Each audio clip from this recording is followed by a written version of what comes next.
Hello, in this video I'm going to be looking at how you can impose other chords over simple triads and things like that, and or maybe a pair of two notes a seventh apart or something like that, or so by triads, and how we can do extra stuff over the right hand to create a nice flavor, a nice dissonance like we hear in jazz. And it's also to do with the way that uh, our hands are designed, is that we have all these fingers close together and then we have another hand further apart. So it kind of suits our anatomy as well as this style of playing. So, instead of like you might hear in a brass band where there's always big, huge chords that you don't have enough fingers for, you might see in jazz piano playing, it might be more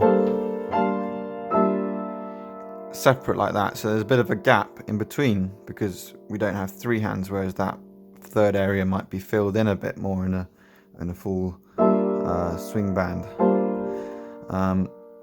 So you can take something like this simple F major chord, and then you can obviously build extensions upon it.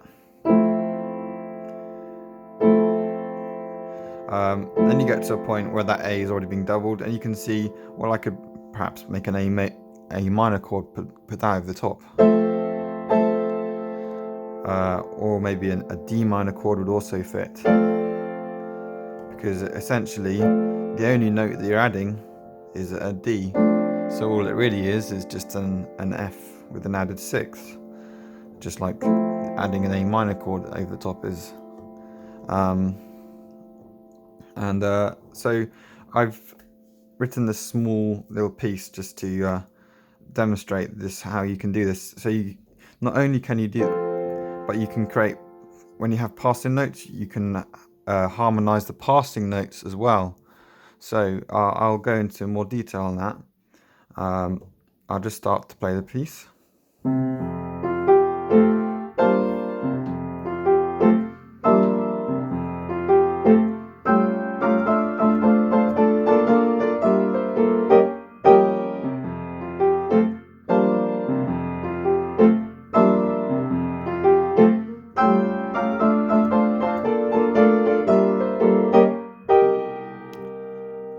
So it's just a little short excerpt like that. And I just wanted to show how here we just have a simple G minor added G minor 7 chord, and then I can just kind of over the top of it I can put an F major chord here. This is just an F major chord.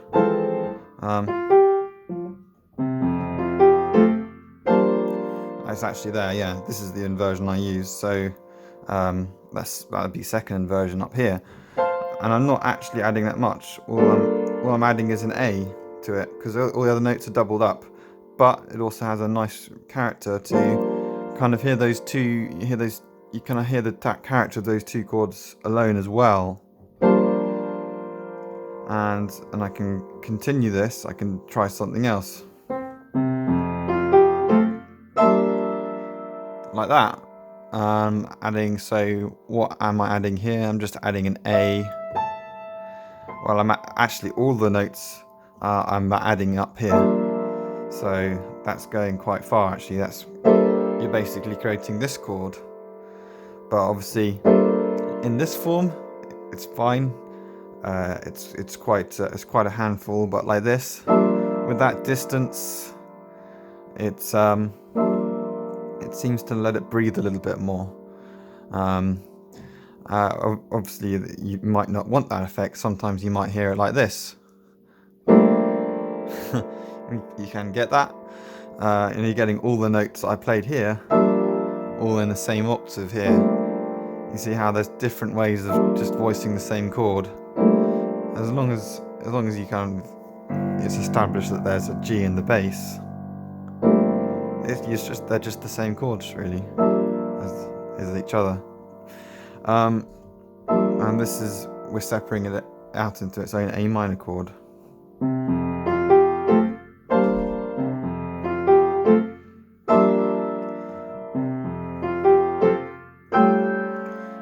So here, this is just an A major chord, or A dominant 7th chord, and I've just added a sharpened 5th, just for a bit of colour. And then, well, that G's already there in the left hand, that's nothing new. I've got a sharpened 9th there. What time with a sharpened 9th? Get that B and sharpen it like that. I've got the E there, which has a kind of a nice clash with the sharpened 5th. So the E is just part of the E from the A minor. It has a nice clash, and then I've got another G up there because it goes with the melody. Because if you can see, it kind of goes with the progression. I was doing this with other chords going on at the same time. Watch the right hand.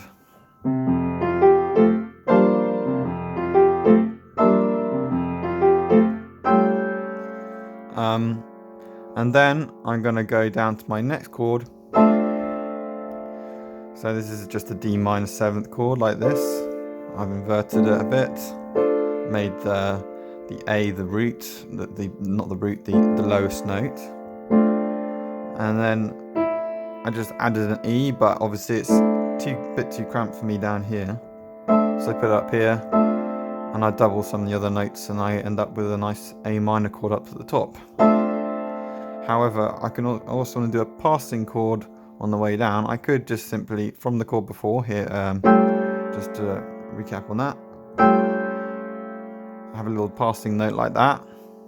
So just a little F to pass us down there. But I want to harmonise all of that passing chord because it's kind of nice. Just like that. And now I'm just going to go back down the same way. And here I've got F major chord up here in the right hand. Nothing new, all just doubled notes in the right hand. And so I'm going to a B flat major chord. I've added the 2nd in there because I kind of like the crunch it gives there. And then I've added, all I've done here in the right hand is added the 7th. All the other notes are doubled up. So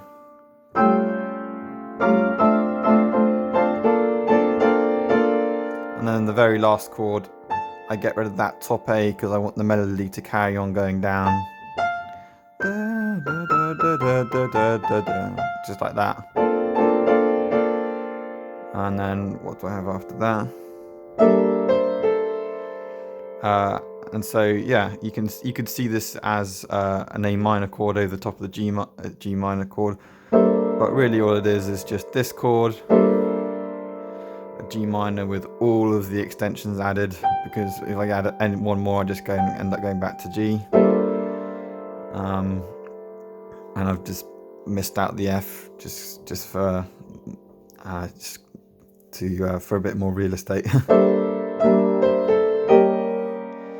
I like this chord. This is interesting because this is actually a C major chord, C dominant 7th.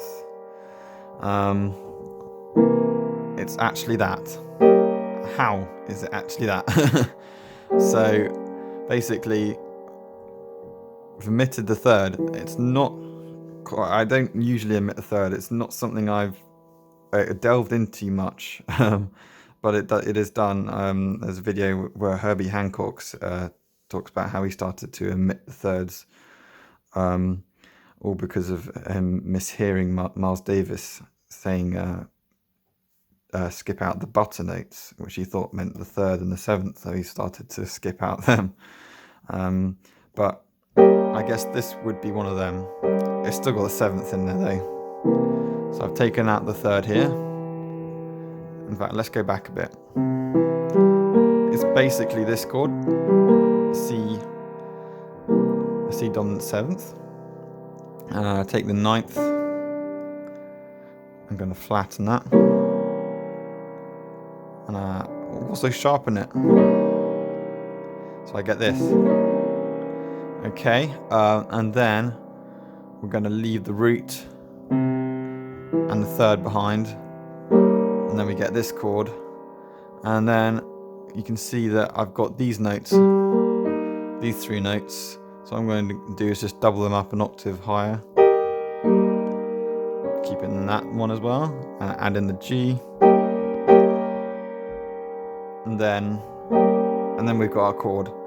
And some might argue that it's not a C dominant 7th by that stage, but I'd say yes it is, because it kind of still fits, even if you put in the thirds. By the way, you can't see down there, but I've got a C down at the very low end. It still works. A very confrontational chord, but it's what we've got. So let's just put that in context.